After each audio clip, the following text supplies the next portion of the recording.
Hey guys, मैं हूं आपके साथ सचिन मेवाड़ और हम पढ़ रहे हैं वर्ल्ड हिस्ट्री। और वर्ल्ड हिस्ट्री में चल रहा है आपका धर्म सुधार आंदोलन।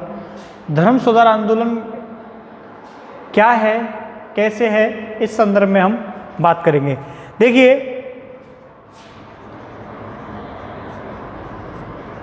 धर्म सुधार आंदोलन, ठीक है। धर्म सुधार आंदोलन से क्या मतलब है? जब कोई धर्म होता है और जब उस धर्म के अंदर बहुत सारी सामाजिक कुरीतियां क्या कर जाती हैं, प्रवेश कर जाती हैं, तो इन सामाजिक कुरीतियों को हटाने के लिए, इसके शुद्धिकरण के लिए जो आंदोलन चलाया जाता है वो क्या होता है? वो धार्मिक आंदोलन होता है। सीधी सी परिभाषा है, बहुत सारी परिभाषाएं इस संबंध में आपको मिल जाएंगी, लेकिन सामान्यतः इसका यही मतलब है। जब किसी धर्म में या जब किसी समाज में, धर्म में सामाजिक, क्या, जब किसी धर्म में या जब किसी समाज में सामाजिक कुरीतियां प्रवेश कर जाती हैं, सामाजिक कुरीतियां प्रवेश कर जाती हैं,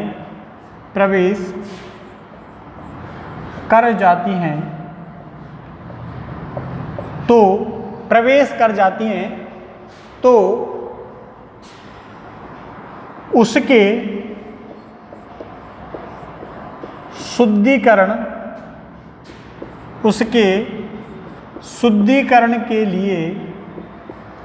शुद्धिकरण के लिए जो आंदोलन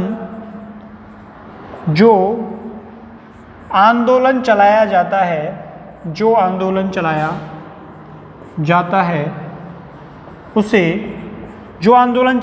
है, उसे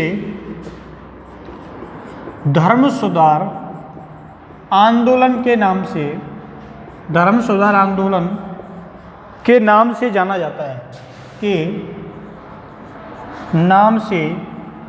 जाता है, याद रखोगे ना? बहुत अच्छी सी सीधी सी परिभाषा है कि धर्म सुधार आंदोलन क्या है, क्योंकि आप लोग वैसे मौखिक रूप से तो बोल सकते हो, लेकिन अक्सर करके आपको लिखना पड़ता है कई बार। तो जब किसी धर्म में सामाजिक कुरीतियां प्रवेश कर जाती हैं और उनके शुद्धिकरण के लिए जो आंदोलन चलाया जाता है उसको क्या कहते हैं? धार्मिक आंदोलन कहा जाता है, ठीक है। उसके शुद्धिकरण के लिए या फिर उसको मिटाने के लिए जो आंदोलन चलाया जाता है। अब यूरोप के अंदर, जो यूरोप है, तो यूरोप के अंदर बहुत सारी सामाजिक कुरीतियां जो हैं वो क्या कर गई थी? प्रवेश कर गई थी। वहां पर जो चर्चें हैं, चर्च में जो पादरी थे वो काफ़ी ज़्यादा भ्रष्ट हो चुके थे, और उनके उस भ्रष्टाचार को मिटाने के लिए, पोप के एकाधिकार को मिटाने के लिए, उसके जो उस समय जो रूल चल रहे थे, वो लोग जो किसानों या फिर जो आम जनता थी उनके ऊपर उन्होंने धार्मिक बहुत सारे कर जो है वो रोक रखे थे। उन्होंने राजनीतिक प्रभुत्व जमा रखा था। उस राजनीतिक प्रभुत्व को समाप्त करने के लिए ये आंदोलन क्या है? खड़ा कर दिया गया था। तो यूरोप में ईसाई धर्म के मध्य में बहुत सारी सामाजिक कुरीतियां क्या हो चुकी थी? सब समाहित हो चुकी थी। यूरोप में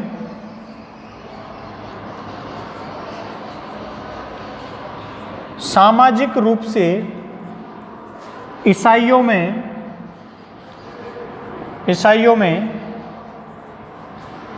या ईसाई धर्म में सामाजिक कुरीतियां प्रवेश कर चुकी थी। क्या कर चुकी थी? प्रवेश कर चुकी थी। सामाजिक जो कुरीतियां हैं वो प्रवेश कर चुकी थी, और इन्हीं सामाजिक कुरीतियों को हटाने के लिए या इन सामाजिक कुरीतियों को खत्म करने के लिए प्रयास जो है वो किए गए। इन्हीं सामाजिक कुरीतियों को समाप्त करने के लिए प्रयास जो हैं वो किए गए। प्राथमिक स्तर के प्रयास जो हैं वो असफल होते हैं। तो पोप के द्वारा ऐसे कानून लागू किए गए जो कि जनता के हित में नहीं थे। जो पोप जो कानून बनाता था वो जनता के हित में नहीं थे, क्योंकि जो पोप है वो सर्वशक्तिशाली था। इसका जो शासकों पर भी प्रभाव था, इसका पादरी वर्ग है इस पे तो था ही, इसके अलावा जो आम जनता है इस पर भी क्या था, इसका प्रभाव था। इसीलिए इसके विरुद्ध में जनता का जो रोष है वो बढ़ता जाता है, और वो लोग चाहते थे कि इसके जो ये नियम हैं, रूल हैं, इनसे हमें क्या मिले, आज़ादी मिले।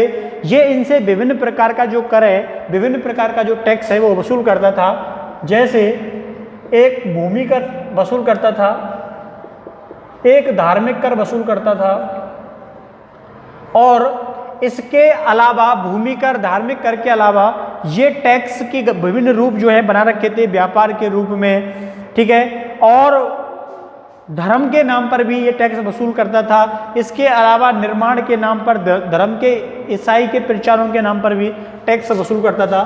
तो भूमि कर, धार्मिक कर, ठीक है, प्रचार प्रसार कर, तो इतने प्रकार के जो कर हैं वो जनता नहीं चुका पाती थी, क्योंकि वो ऐसा सोचती थी कि देखिए हम इतना उत्पादन जो है वो नहीं कर पाते। और ये लोग बोलते थे कि क्योंकि जो पोप है, पोप को क्या माना जाता था, पोप को पृथ्वी पर ईश्वर के अवतारों में क्या किया जाता था, शामिल किया जाता था। इसीलिए ये क्या है, विभिन्न प्रकार के टैक्स मांगता था। जनता क्या नहीं करती थी, विरोध नहीं करती थी। लेकिन बाद में ऐसा नहीं हुआ। बाद में बहुत सारे पढ़े लिखे लोग आए, जिनमें मार्टिन लूथर एक बहुत बड़ा नाम है। आप लोगों ने लूथर के बारे में कभी ना कभी जरूर सुन रखा होगा। तो लूथर के द्वारा इसका बहुत तगड़ा जो है वो विरोध किया गया। बाद में जो पोप होता है वो उसको दंड देने का प्लान बनाता है, लेकिन वहाँ के स्थानीय शासक के द्वारा उसको सपोर्ट दिया गया, इसलिए वो लूथर को सजा या पनिशमेंट नहीं दे पाता, ठीक है। लूथर को सजा या पनिशमेंट जो होता है वो नहीं दे पाता। तो धर्म सुधार आंदोलन के अंतर्गत जो उस समय कुछ लोग रहे, उन्होंने इसका क्या किया, विरोध किया। अब देखिए मैंने आपको बताया था 1378 से लेकर 1417 के मध्य, कब से कब तक, 1378 से लेकर 1417 के मध्य में पोप को लेकर काफ़ी विवाद रहा।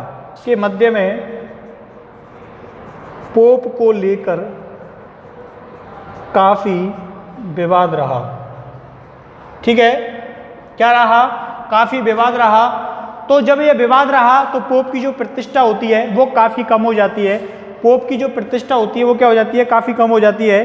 और जो अलेक्जेंडर छष्ट होता है वो विलासी होता है, इसने अपने आप को क्या कर लिया, पोप घोषित कर लिया। तो लोगों में जो लोग थे उनमें काफ़ी ज़्यादा रोष पैदा हो जाता है। तो 16वीं शताब्दी के बाद लोगों ने, यानी कि जो पोप है इसके नैतिक पतन की क्या हो जाती है, शुरुआत हो जाती है।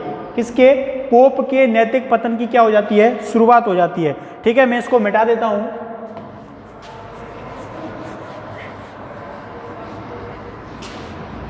बुक से पढ़ना बहुत मजा आएगा तुमको, ठीक है। ऐसी चीज़ें पढ़नी चाहिए, बुक से पढ़नी चाहिए। ये चीज़ें समझाने के लिए हैं, तो बुक से पढ़ोगे ज़्यादा सीखोगे और स्थायी सीखोगे। और बुक आपके पास हमेशा रहती है, उसको कभी खोला कभी पढ़ा, कभी खोला कभी पढ़ा।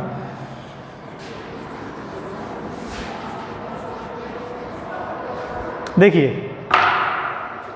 अब आगे क्या होता है। 16वीं शताब्दी में पोप के अनैतिक कार्यों के विरुद्ध, 16वीं शताब्दी में पोप के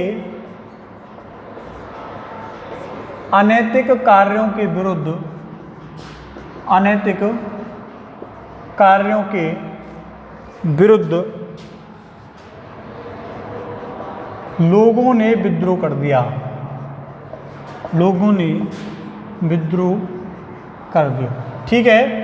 तो 16वीं शताब्दी में पोप के अनैतिक कार्यों के विरुद्ध जो लोग हैं वो क्या कर देते हैं, विद्रोह कर देते हैं। तो ये जो चर्च है, ईसाई धर्म दो भागों में डिवाइड हो जाता है। एक को बोलते हैं ऑर्थोडॉक्स और एक को बोलते हैं रोमन को कैथोलिक। ऑर्थोडॉक्स फर्स्ट और जो दूसरा होता है उसको बोला गया रोमन कैथोलिक। ये जो रोमन कैथोलिक है ये ज़्यादा फेमस था, ज़्यादा प्रसिद्ध था, ठीक है। जो रोमन कैथोलिक है ये ज़्यादा फेमस था, ज़्यादा प्रसिद्ध था। और जो दूसरा होता है उसको बोला गया, क्या बोला गया, ऑर्थोडॉक्स बोला गया। तो यूरोप में रोमन कैथोलिक का प्रभाव था। इसके विरोध में लोग धार्मिक विश्वासों को छोड़ रहे थे और मान्यताओं को मानना क्या कर रहे थे, बंद कर रहे थे।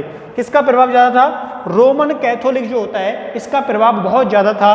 और जो ऑर्थोडॉक्स है इसके प्रभाव इतना नहीं था जितना कि रोमन कैथोलिक का था, ठीक है। तो लोगों ने पोप के प्रति जो आस्था है वो कम हो जाती है। मैंने आपको बताया था कि जो इसका जो नैतिक पतन है वो क्या हो गया था, शुरुआत हो गया था।